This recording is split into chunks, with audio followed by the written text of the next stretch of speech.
Okay, cool. Well, welcome everyone to this careers event, which is part of East Careers Week. On behalf of the V&A and London Legacy Development Corporation, I'd like to welcome you. So my name's Afia and I work in the V&A East team, which is a new museum that's opening in Stratford near the Queen Elizabeth Olympic Park in a few years' time. And today's careers event is titled Preparing for a Creative Future, and it's led by Resolve Collective, who are our V&A East youth worker residents. So they've been working with the museum to think about different ways the museum can work, relate, connect, and engage with young people. So I'm going to hand over to Resolve now, who will lead the rest of the session. Thank you for joining us, and I really hope you enjoy it. Over to you guys. Thanks for that, Afia. So we're a group of designers. Seth and I make up 2/4 of the team, so there are 4 of us.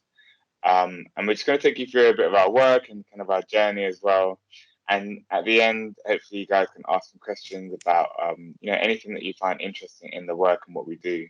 We kind of started by working where we are from, which is in South London between kind of Brixton sides. And so that working where your local is something that's really, really important to us. And I hope that gets conveyed in the presentation that we're about to give. So I'm going to share my screen. We're going to talk through a few of our projects. We're going to say kind of how we came around, and then we really, really encourage you guys to ask as many questions as possible. It can be no question too big or too small. It can be quite literally anything. Okay. All right. So I'm gonna get my screen sharing.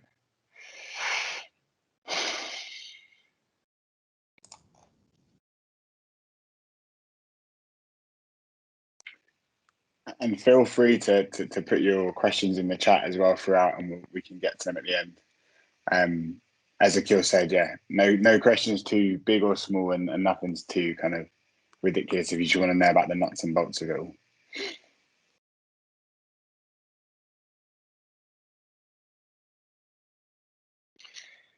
Right. So we are a design collective that works between architecture, art, engineering, and technology. And so we do this in order to try and address social issues. So a lot of what we do is about working with communities. We're working with people who are older, working with younger people like yourselves as well, and trying to help and include and work and kind of value some of the decisions that are made with these people in order to change our cities and our towns and where we live for the better. So a lot of our work manifests itself a bit in lots of different ways, right? So it can be spatial, it can be work, it might be public work, like on the top right of the bridge that we designed in Brixton. It might be work that exists in an art gallery, like in the very middle, which is a project that we'll talk a little bit more about, we did for the science gallery. Or it might be a project that exists in public spaces and kind of leftover spaces. And some of those will also go through in this example as well. We also do a lot of workshops. So some of the things that we do won't become big spaces. They might be processes. And so we'll be working through with people, young and old. And a lot of that is about physical and activities like making. Seth, do you want to go through clustering? Sure. So one of our earliest projects, as Akil said, was based in our local area. So we grew up in and around Brixton. And this was for the Brixton Design Show in 2017, and it was a space called Passageway. And what we were doing was investigating and understanding the role of markets, urban markets in today's society. And by urban markets, I mean Brixton Market, Shepherd's Bush Market, Queen's Market, those kinds of markets. So what we did was we spent a lot of time in the market trying to understand exactly how it works, exactly how it functioned, who visited it, who used it. If you go to the next one. And then we also did some historical research. So a lot of our projects take on a research element as well. So to understand the context that we're working within. So the picture on the left-hand side was a picture from 1985 in Brixton Market. And then the picture on the right-hand side was from 1953, I think. And in order to find these, we literally just went down to Lambeth Archive, searched that Brixton Market, and then we found some images of the history of the market. And what we wanted to do was understand how we could relate to the happenings of the market. So how we could relate to the businesses, relate to the opportunities, and also relate to the importance of markets as social spaces as well as economic spaces. So what we did was we looked, as I said, we spent a lot of time in there, and we looked for a spatial currency. So what we had is we had an abandoned space in Brixton Market right next to the railway station, which nothing had been done to it. There was no kind of heating, there was barely any light. And we were going to do an installation in that space. And we wanted to find what we call a spatial currency, which is a way of activating and shaping the space in a physical sense. So we looked around and we found, what on earth is that? We looked around and we found the banana boxes, and these banana boxes were used across the market. So they were used as storage to transfer bananas, but also as tables, chairs, support systems. They were used everywhere. So we took one of those bananas and we turned them into 300 or so. So that means collecting them from different like waste collections, collecting them from traders, people who are recycling these materials.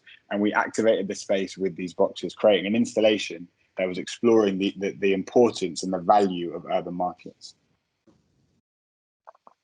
And this is just another picture of the space in its entirety. So we used a number of these boxes in order to create a space that was going to bring people together. So in all of our projects, it's not just around a static kind of piece of work, it's around a space that can bring people together, a space that we can share with others. So across the 4-week program that we did a lot of events, we did a lot of workshops, but we also did quite a few parties as well, because it's important to enjoy your spaces and create spaces of joy.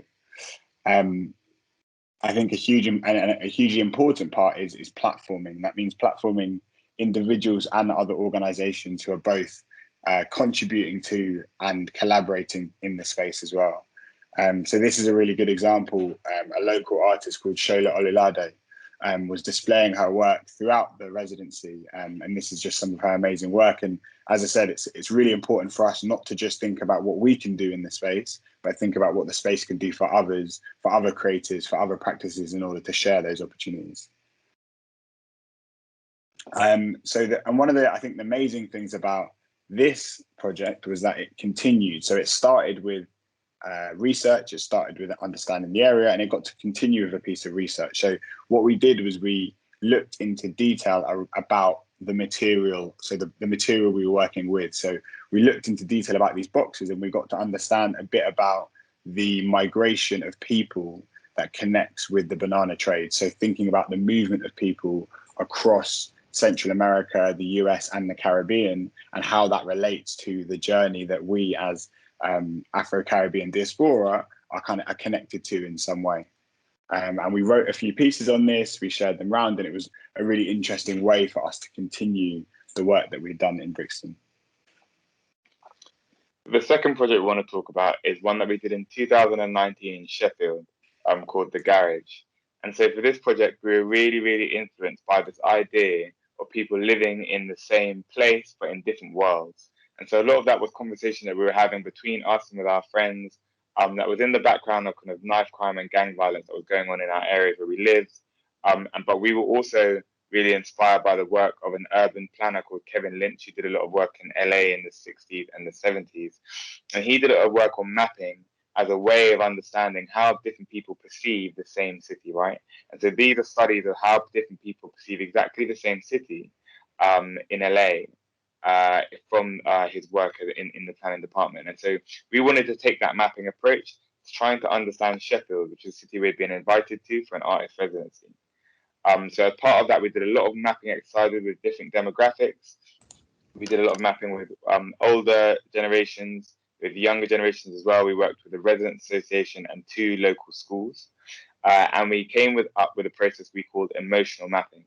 And this was a way in which we could try and understand different people's emotional attachments and connections to their area.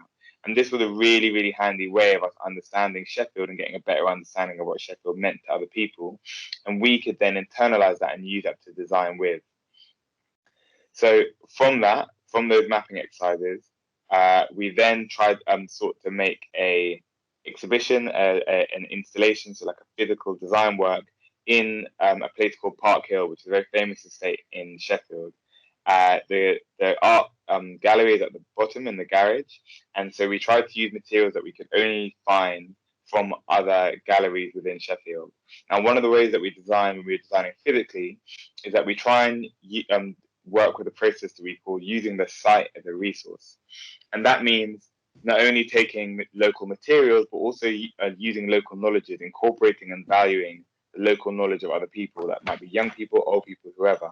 And so for this particular project, we wanted to work with just materials that we could get from other galleries that they were throwing away. And so we used that and we divided the space into a number of different sections, each of which would have a different relationship to a public program. So a program of events that lasted for 2 months. And these were events that anyone could attend. They all related to different ways in which we had emotional attachments to the city, from how we move through the city, to what our bodies mean in the city, to how we perform in the city. And we worked with everyone from rappers to writers to public organizations like the local council or like universal basic income advocates and everyone in between. So it was a really fantastic open event, getting everyone involved in that way. And so some of the sections here, for example, this was a section that we designed when we were looking at this, the relationship between people's biological bodies, so their physical bodies, and the collective body in the city, the political bodies, the bodies that represent us. And in order to do that, we created a seating structure that made you slightly closer to one another than you wanted to be, as a way of you understanding that while you were listening, understanding your own body while you were listening to talks and events that revolved around the idea of the public body. We also continued mapping, so we created a space for those maps, and that became a place where we continuously mapped in that space. We worked on designs with one of the group of school children on how we move to the city, so using long exposure cameras and then polyurethane foam to shape 3D designs of movement in the city. We also looked at narratives and stories in the city, like what kind of stories underpin the big stories of Sheffield. And as a way of collecting that, we kind of pinned up a lot of the stories that we had found and placed a cafe table in the middle where we would kind of meet and join, and we'd hear about those stories and we'd have workshops around those stories as well, where we invited other people in. Performance was a huge part of the space as well.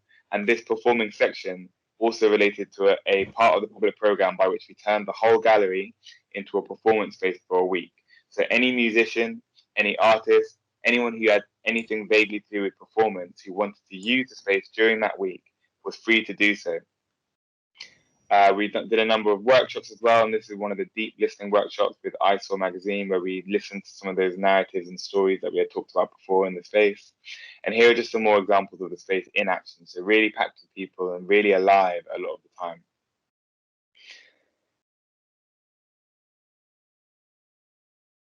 So let's do this one.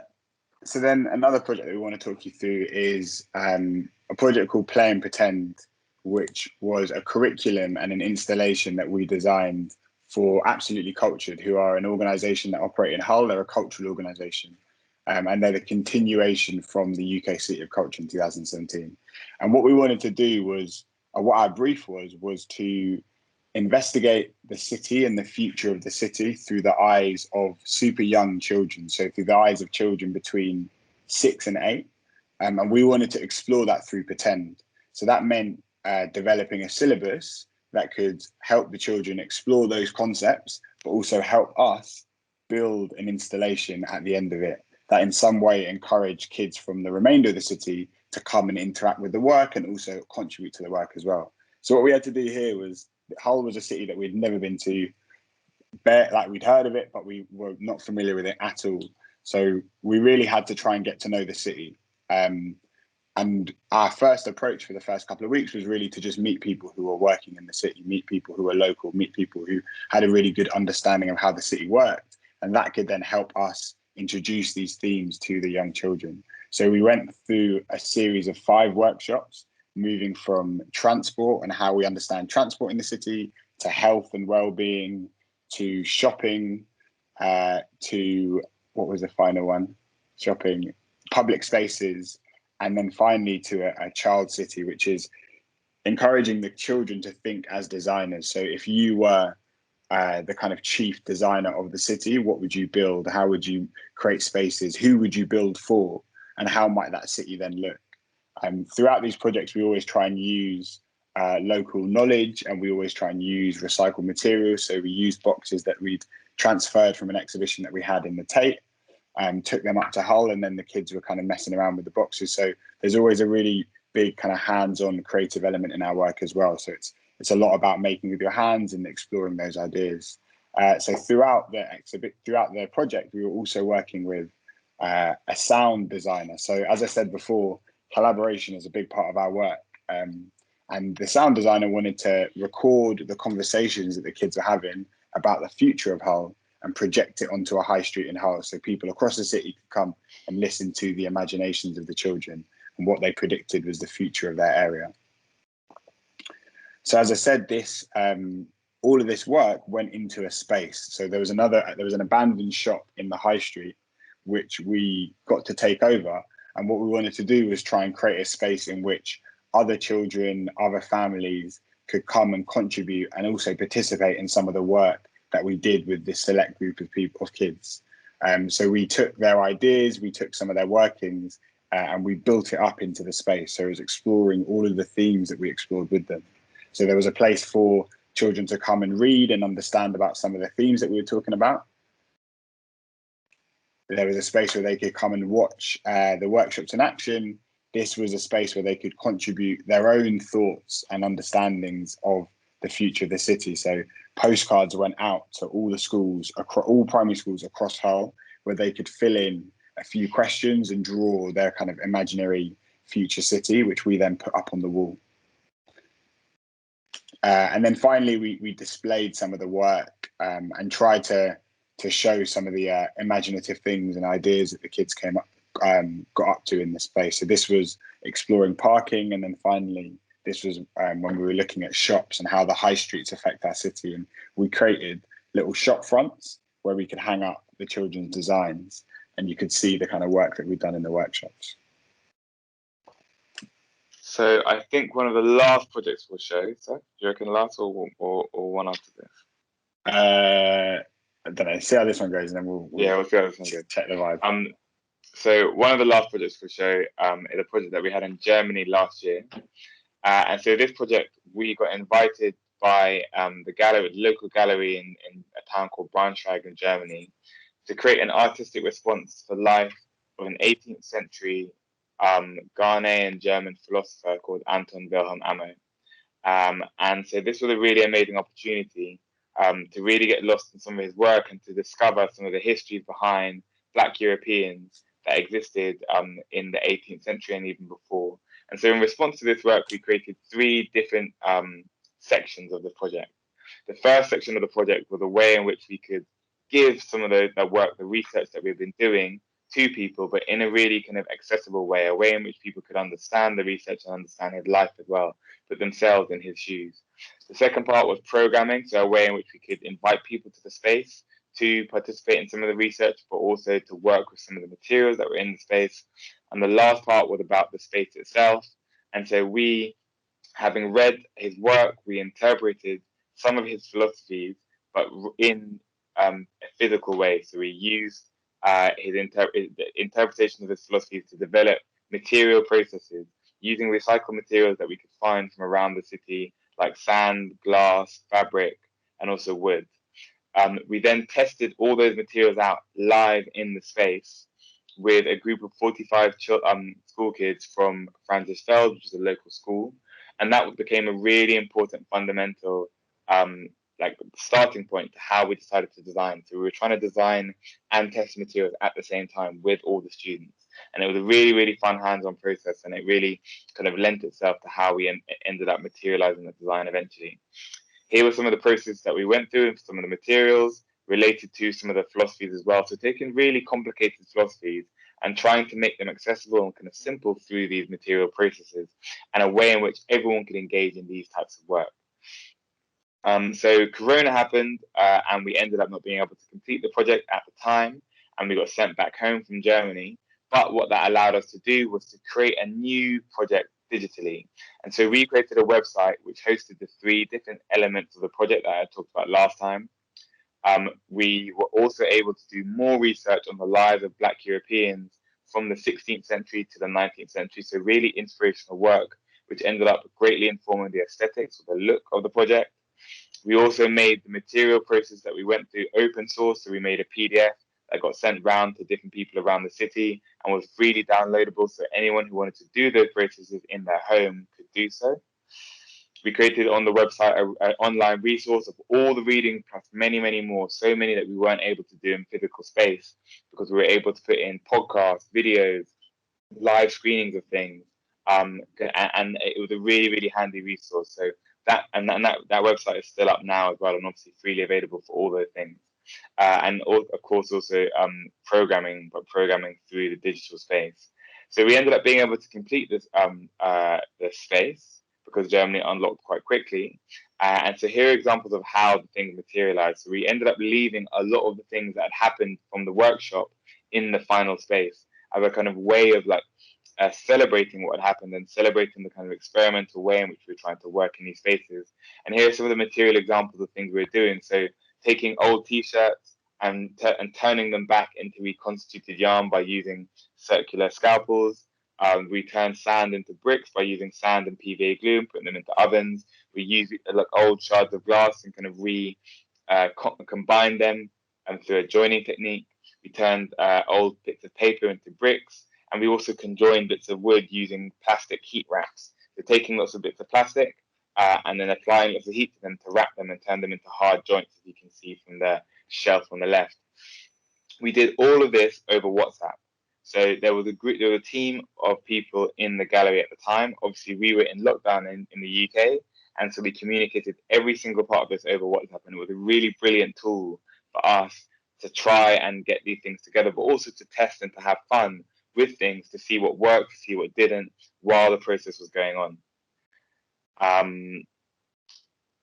Maybe I'll quickly go through this for the last one as well. so the very last project, and then we can get into a really good conversation. Was Common Thread with a project that we did in 2019. And for this project, we were working with the Science Gallery, which is in London Bridge in London. And we were working with the Science Gallery's Young Leaders, which is a team of 16 to 25-year-olds who were working in a special kind of advisory position to the Science Gallery. So we worked with them with a number of different iterations, and they were really concerned with this idea of anxiety, right? And their understanding of anxiety was twofold.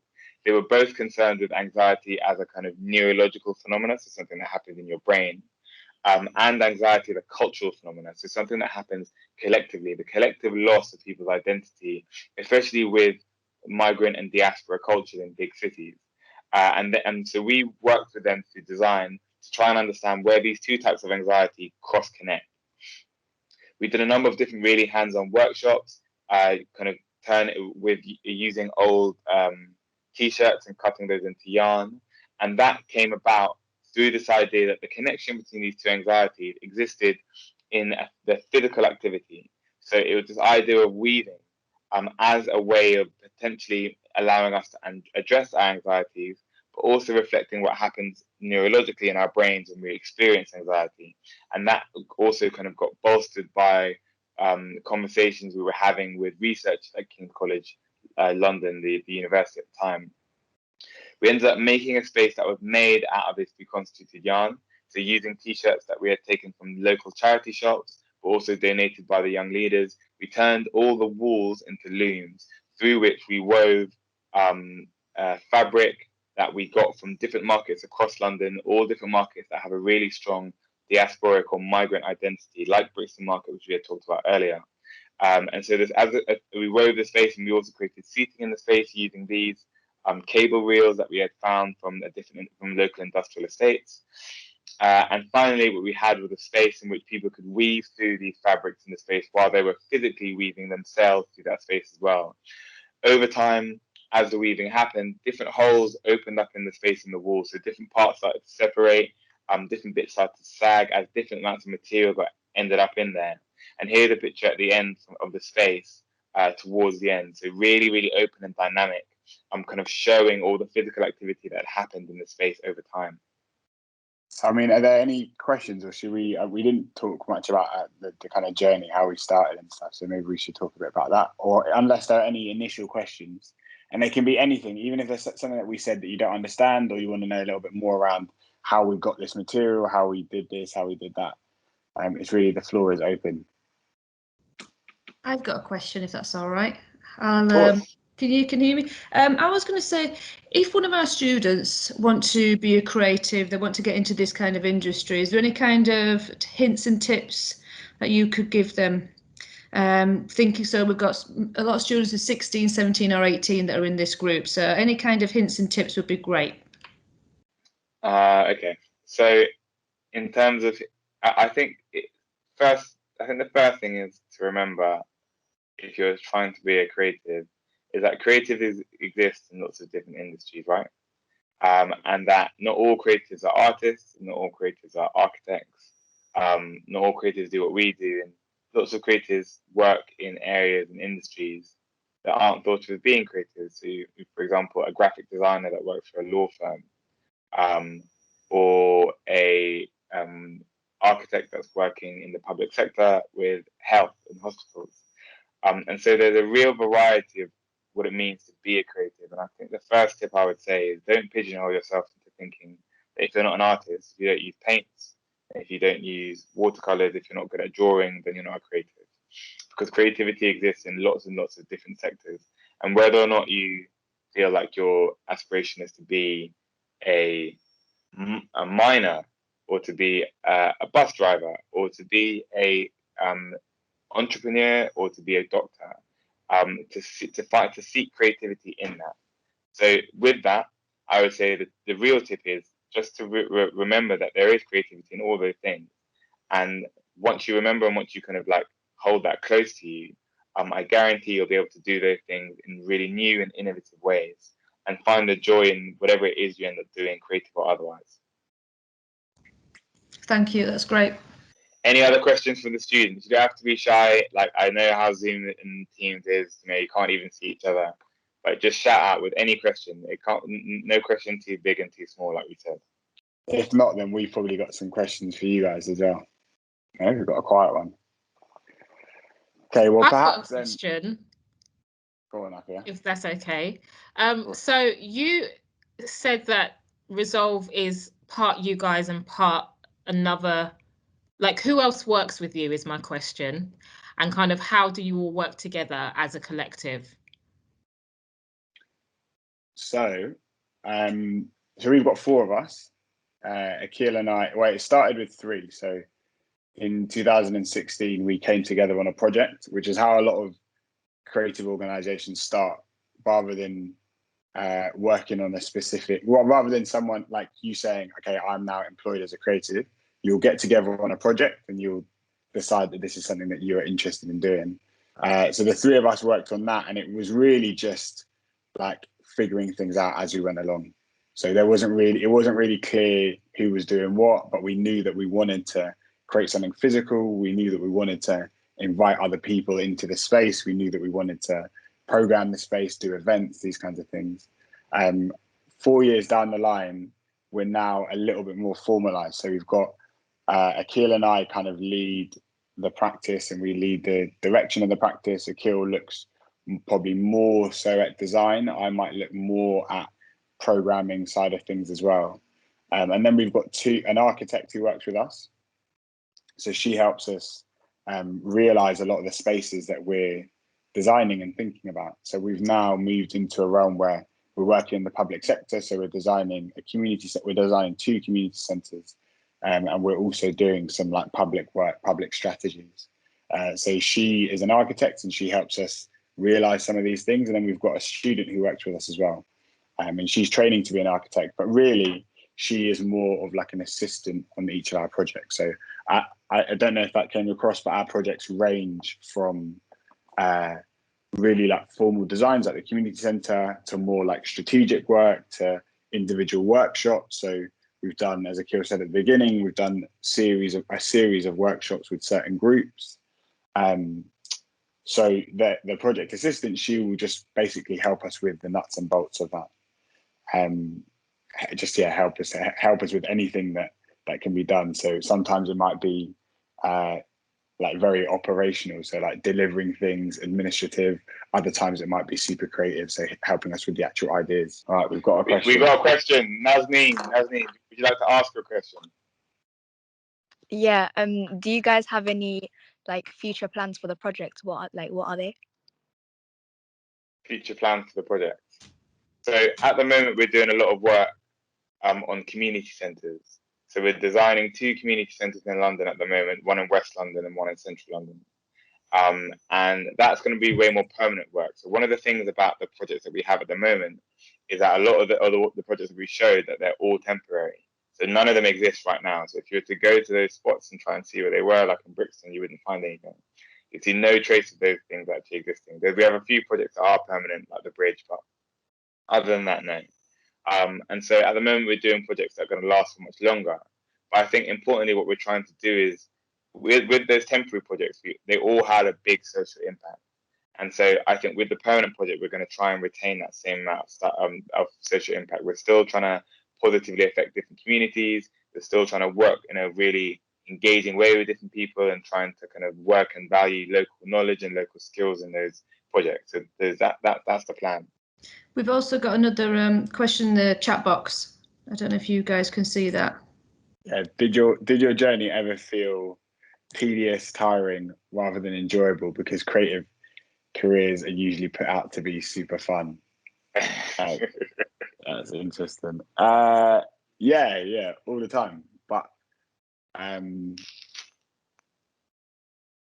think that's because any career is going to be challenging, especially a career that you like.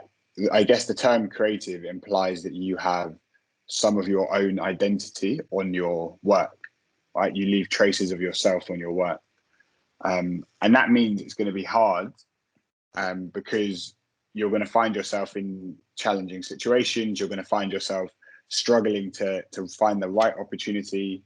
You might find yourself at odds with the people that you're working with, or you might find yourself in a situation which we've found quite a few times where because we work in partnership with a lot of organizations.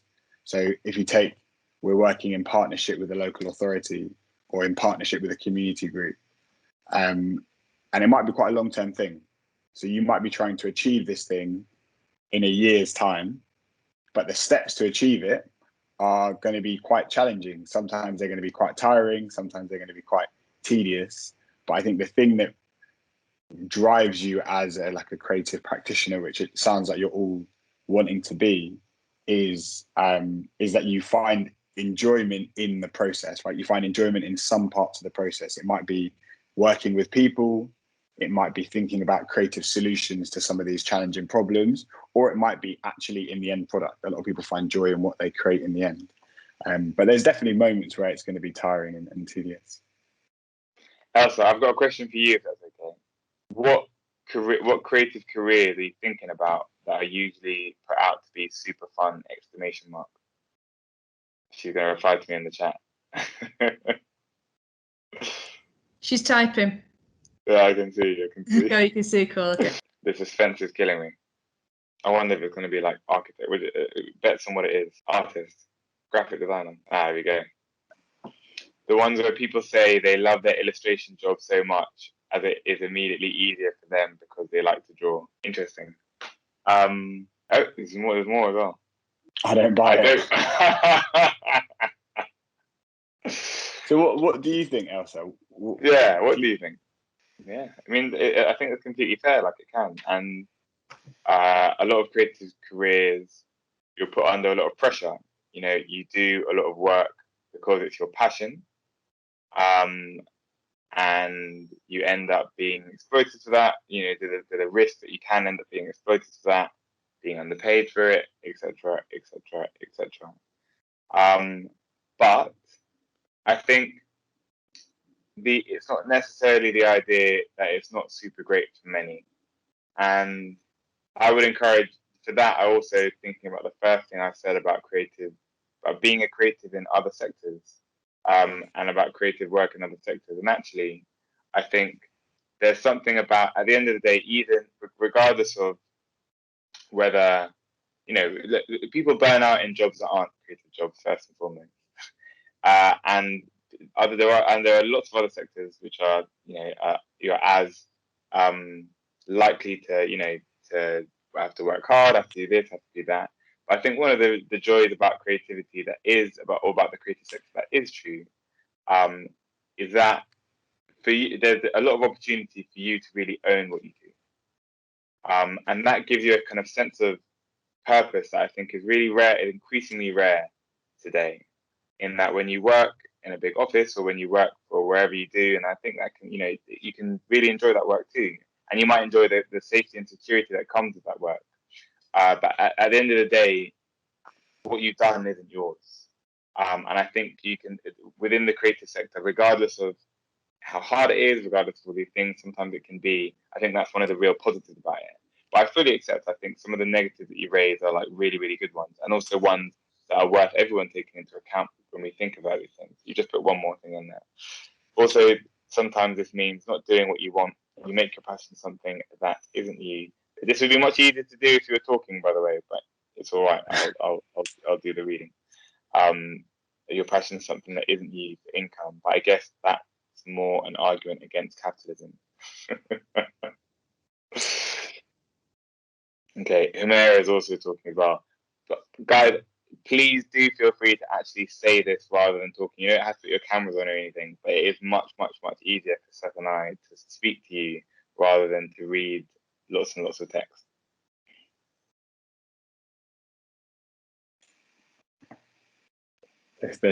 They've stopped typing, so potentially. Humera? No. Maybe. I just wanted Oh, yeah. to ask, what did you say about people who don't have a supportive environment and are discouraged into going into the creative industry? Because, well, most of the time they don't know a lot about the creative industry, but then they think it's not like a fulfilling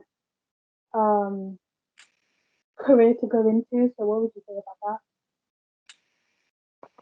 Yeah, I think we might be quite a good example for that, because so we didn't really explain like in a lot of detail how Akil and I got to do what we're doing what we're doing, and it's a very roundabout way. So there was no moment in which we decided. So we're brothers, right? But there's no moment in which we decided that we were going to be creatives, or be creatives together.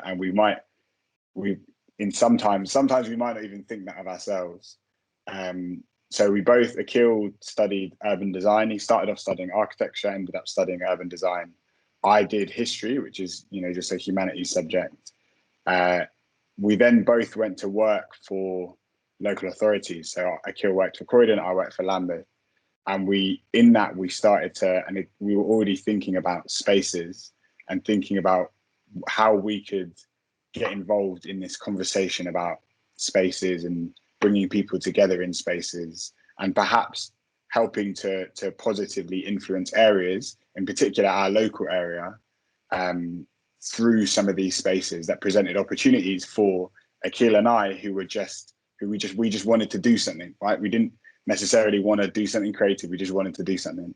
And we thought to ourselves, and we'd seen examples where if we create spaces, if we look at spaces, that's a good place to do something.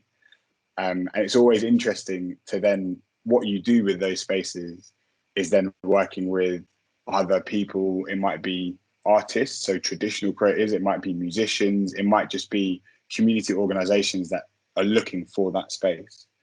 I then continued to work. I actually worked in the city, right? I was working for a consultancy firm for a long time. Akil was doing various other things, but we continued to do these projects. And we continued to do the projects because we thought it was something that we were like interested in. It was something that we found a lot of interest in, and we thought there was a lot of opportunity in there. But I think one of the things that really drove us is like surrounding yourself by people who are doing interesting work in that space or in and around those spaces. So sometimes it's a real challenge, and people do find it challenging to see the future of creative jobs, let's say, yeah. But I think the problem is that a lot of the time, and it might link back to what Elsa is saying, a lot of the time they're pitched as all right, so you want to do a creative job, so you're telling me you want to draw, or you want to be an artist, or you want to paint, and it's like, that's not at all. Like, there are so many other things that you can do in this field, and when you keep pushing and keep like understanding and keep doing a lot of research into what organizations are doing and what people are doing before you, you then take inspiration from them, and all of a sudden you start to want to work with them a little bit more, and you're offering so you might be really good at drawing, or you might be someone who likes to throw events, you might be someone who likes to do publications, right? You like to write and you like to do printing, so you're putting together a magazine, and you're pulling together all of these other people that you're inspired by, and then next thing you know, the V&A are asking you to talk about being a creative, and that is genuinely what's happened. So you need to push and learn from others and learn from those examples. Don't focus too much on people who are outside of the creative industry, to be honest with you, and don't focus too much on what you think it means to be a creative. What I would say is focus on what drives your process, what drives your interest, and then also other groups that you find really interesting. And hopefully this week you found loads of different organizations that you think to yourself, what they do is cool. Like, let me look up that a little bit and see what's actually there, because people have done it before. Definitely. I think it's a really important point about like focusing on creativity, not necessarily like that creative job. And I think, you know, like the what has inspired us has been wanting to make positive changes in our neighborhoods and in our local areas. And creativity was just part of that. It was an output of that. It wasn't a driving force in that. So if what inspires you is X, Y, and Z, that is the most important thing to cultivate. What happens after that, whether you become an illustrator, whether you become this, whether you become that, it will be secondary from that first step, because things are changing really, really radically in all job fields, in which things that people are expecting of any job, for you to be interdisciplinary, multidisciplinary, to be able to wear a number of hats. So the person who calls themselves just an illustrator is finding themselves in less and less of a position to be just an illustrator. Today, being able to do and think in different ways is really important, but you can only do that from your original drive. You can only do that from what you're originally driven to do. And the rest will come, and the rest happens as a result of that. You know, the first time anyone called us an artist, I looked behind me to see who they were talking to. No word of a lie. These things happen in that way. It's often so much less coordinated and kind of formal and functional than it seems when you're sitting on the outside. Amara, what would you say your creative process is?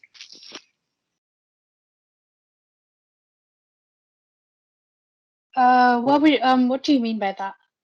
So, like, what is it that kind of drives you creatively? What's your passion or your interest? Like, what inspires me the most is like the fashion industry and like the fashion, the beauty industry, and what I want to do is bring more like POC, like people of color, into the fashion industry. That's what I don't know exactly what I want to do, but that's what's kind of driving me, because I just feel like there isn't enough of us out there, and there isn't enough representation. And I want to make a change in the industry. Yeah. Nice. See, and that, like, having that drive or having that purpose is like 90% of the process, right? And then I think now you need to be thinking about, rather than thinking about, and I'm sure you might not be thinking about this, but rather than thinking to yourself or even communicating to other people like, yeah, I am a creative, I want to be a creative. It's like you should be looking to surround yourself with and immerse yourself in that community of people who are operating in that industry, who are kind of setting the way, doing amazing things. And then you'll kind of pick up pointers, you'll pick up ways that you can collaborate with these people, you'll pick up ways that, because you'll see when you're in those fields, is that there is a range of people that are doing amazing things in that industry, and some of them are doing it via like illustration. Some of them are doing it via engagement and workshopping and thinking about how they like widen participation. Some of them are doing it through fashion design, so through creating new things. Some of them are doing it through like makeup. You know, I think it's all kinds of things. And it's like, now that you've got that purpose, that is like part and parcel of that. It's part of the battle, really. And now it's just surrounding yourself with that community. And the great thing about those communities and creative communities, if you want to call them that, is they feed off each other's energy as well. So they're really kind of inspirational places where you can learn and share and actually feed off others. Any other questions at all? Anything like that? I thought the two questions just there were really good questions, and they encourage us to really think about those answers. So any question like that, anything to challenge what we've been saying as well. What about the teachers? Jenny, you got any questions? Or Miss Stevens, you probably call that. That's okay, don't worry. Yeah, I was thinking, so you've just finished a project. I mean, your work is really exciting. I mean, listening about it, it's like, wow, I need to get out there. You know, it's really inspiring. So thanks, guys, for coming along and doing this. I'm sure it's inspiring to all our students as well. What is the project you're most proud of? Like, what is one of those? Is there anything, the first one you did, or is there anything that you've been really proud of? Do you want to go, Gil, and I'll go after? Yeah, sure. There's no, I don't think it's a cop-out answer, but there's not one project that I'm most proud of, for sure. I think like I love all the projects that we've done for like different reasons, but I think if there's definitely one, there's like a handful of moments which I'm most proud of. And one of the moments I'm most proud of is about our very first project, which is in Brixton. We were doing exactly what Seth was saying. We weren't even called Resolve at that time. We were just like a collection of friends trying to do something. We created this temporary pavilion in the middle of a park in the middle of Brixton that had 7 days and 7 nights of events. And all the events we collaborated with different people, from poets to singers to rappers to wherever, but also like different artists and all the photographers, all these kind of things. It was really great, and we kind of worked with really, really cool people who were doing things like art. They were trying to do something. In fact, they weren't doing it. All the people in that space were trying to do stuff. And one of them was a young woman who was a poet, and she spoke in the first time. And then years later, I think it might be even last year, she came up to me and she was like, "You remember me?" And I was like, "No, I don't. I'm sorry. I don't think I've ever met you." And she was like, I performed for the first time ever in your space. And now I've just gone on to launch my own publication. So I run a publication about East African poets. We're doing a 3-city launch in Khartoum, in Dar es Salaam, and in London. It's a huge network and it's amazing. And I just wanted to say that thank you. And that was really one of my hands down my favorite moments. I think for me, there's a couple of reasons why. I wouldn't say I'm hesitant to say it's my favorite project, but it definitely holds a special place, which is in 2019 when we're up in Sheffield. And it came after a time where, so we were all still working on other things. I was working full time. We were all working full time on other jobs, and it was 3 of us at that time. And we used to do Resolve stuff. We used to call it Resolve stuff. We used to do that in our evenings, weekends, spare time, holidays, just everything. And we did a lot of traveling in 2018. So we got invited to participate in installations. We got invited in exhibitions. We got invited to do conferences and talks around Europe. So that was really good in 2018. And then 2019, this gallery approached us in Sheffield and said, "Do you want to do a residency?" And the project itself was an amazing time for all of us. We got to really understand a city, and the connections that we made in the city are still kind of prevalent today. So we've continued it in a few other projects. We're still very, very close to all of those people and all of the themes that we raised in that project. But I think the important thing from a very selfish point of view was, at that moment, we realized just before it that we could start to do this seriously, really seriously, and that decisions are kind of made for you in those moments. So you're looking at your calendar, you're looking at a day, and you're saying, well, if I'm working full time and this Resolve thing's picking up, there's only so many hours in the day. So you then you can make that decision. You can say, oh, I can dedicate more time to this. And that is really how it starts to balance, right? You start to balance things out. And someone raised this point around like capitalism, Elsa, which is, it's important to understand the world that we live in, right? It's important to understand that, and also to acknowledge that people need to make money. They need an income. They need to support their families, all these kinds of things. But when you're doing something yourself, there's going to be a moment where you've got to put in a lot of time, and then the kind of return, the financial return starts to come afterwards. It starts to balance itself out. And at that moment with Sheffield, we realized that we could put in a lot of time to this practice because people were interested in the work they were doing and they were interested in it on a long term. And that moment in 2019 really catalyzed us to getting to where we are now, which is a practice where we've got 4 of us working around the week. So I think that was a really important moment for us. Brilliant. And just on the back of that, did you then, was there many, I suppose the thing is with one thing, what was a barrier was time, because you had to sort of like decide when to sort of do it full time and whatever else. Was there any sort of barriers, or was it just like, wow, this is actually working, we're just going to jump on this and just keep on going? Have you had many barriers since, or things that, anything like that? Have we had barriers?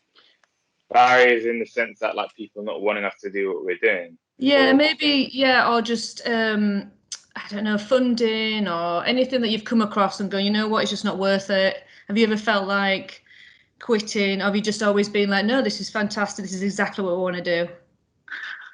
I mean, I don't know myself. I've never felt like quitting. I feel like even when we were doing what we were doing and we weren't making any money, when we were doing what we were doing and we had to do it in the evenings where we wish we were kind of chilling because we were working full time, even when we're up for 2 days straight, 3 days straight trying to get something done, even when we're driving down the motorway at 3 a.m. from a project, tired out of our minds. It's never crossed my mind, even when we're facing like a kind of financial collapse in some ways after COVID, when COVID hit, right? And when COVID hit, we lost 8% of our projects in a week. Never quitting, because I think it's that thing that Seth was talking about before with the drive. Like, of course we're doing this as a career, of course we're doing this as a way of sustaining ourselves, of course we're doing that for those reasons, but it's the drive that comes first and foremost. And so I'm happy for anyone to call us architects, artists, whatever, it doesn't matter to me. What we're trying to do is make impactful social changes. And maybe one day that doesn't come through results, maybe that one day that comes from another way. But that drive is there, that drive is what anchors us, is what drive anchors me.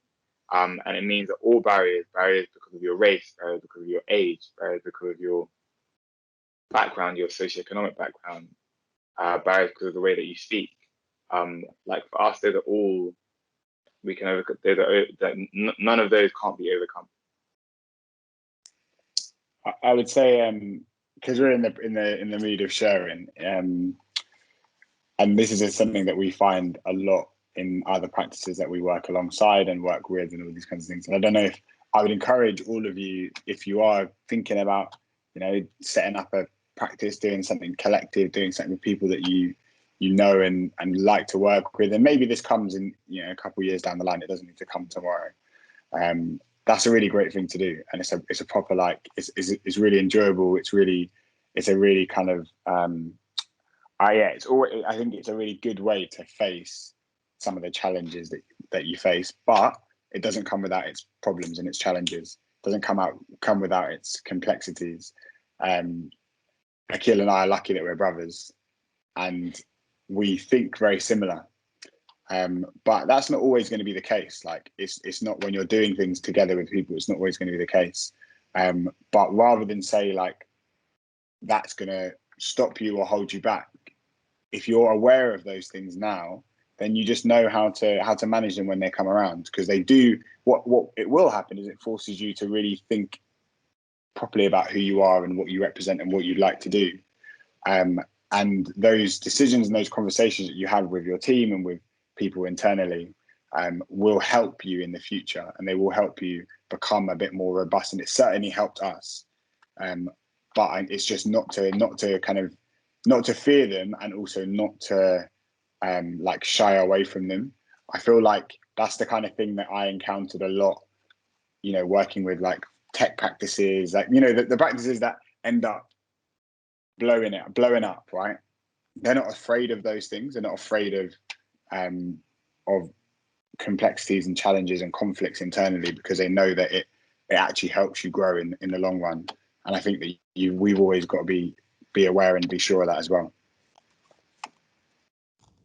Thank you. I'd just like to say thank you so much anyway from all of us. It's been great. You never know, we are at Chobham, we're not that far away, so you can always come and visit when it's all back to, you know, the new normal or whatever. It'd be lovely to see you, and you can see all their work and everything like that if you ever fancied coming to Chobham. Thank you very much. Thank you guys. Yeah.